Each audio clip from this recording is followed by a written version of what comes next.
जेवताना आजोबा लाडात येत, मला आपल्या ताटातली भाकर देत. जेवताना आजोबा लाडात येत, मला आपल्या ताटातली भाकर देत.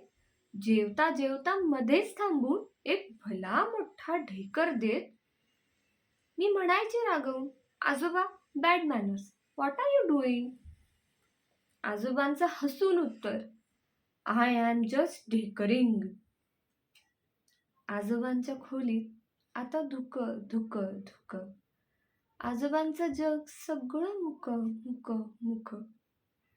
आजोबांना पडलं होतं भलं मोठं टक्कल. आजोबांना पडलं होतं भलं मोठं टक्कल.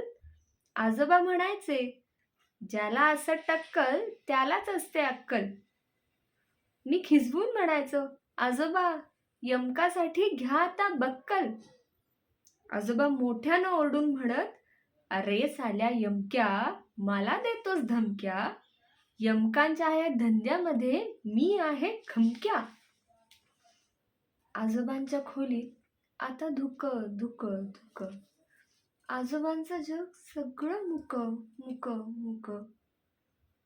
आजोबा आपल्याच नादात स्वतःशीच गात असत. आजोबा आपल्याच नादात स्वतःशीच गात असत. गाता गाता मध्येच थांबून स्वतःशीच गोड हसत. आजोबा आपल्याच नादात स्वतःशीच गात असत. गाता गाता मध्येच थांबून स्वतःशीच गोड हसत. मी जवळ गेले की मला म्हणायचे, बेटा एक लक्षात ठेव. मी जवळ गेले की मला म्हणायचे, बेटा एक लक्षात ठेव. एकटं एकटं जाता आलं पाहिजे. स्वतःला स्वतःशी गाता आलं पाहिजे. मी जवळ गेले की मला म्हणायचे, बेटा एक लक्षात ठेव. एकटं एकटं जाता आलं पाहिजे. स्वतःला स्वतःशी गाता आलं पाहिजे. मी गोंधळून विचारी, म्हणजे काय?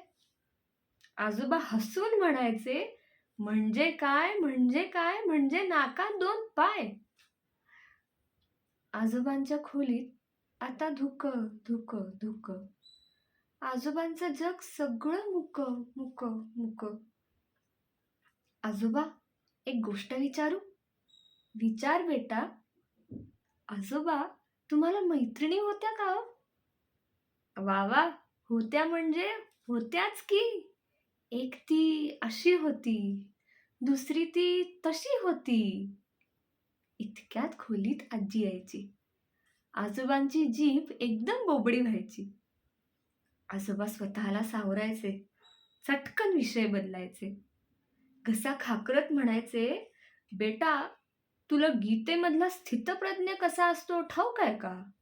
चालतो कसा, बोलतो कसा ठाऊक आहे का तुला? हा?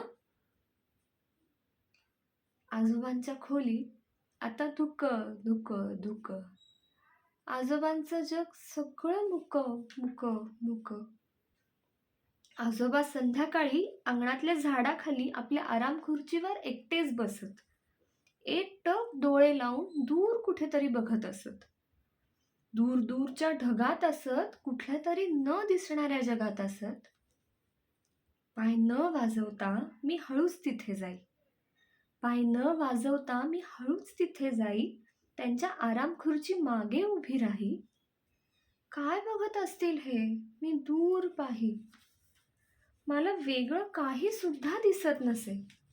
तीच घरं, तीच झाडं, सगळं अगदी तसंच असे. पाय न वाजवता मी हळूच परत मागे घरात यायचे. आजोबांची आराम खुर्ची सावल्यांमध्ये बुडून जायची. आजोबांच्या खोलीत आता धुकं धुकं धुकं. आजोबांचं जग सगळं मुकं मुकं मुकं. आजोबांचं जग सगळं मुकं मुकं मुकं. कवी मंगेश पाडगावकर.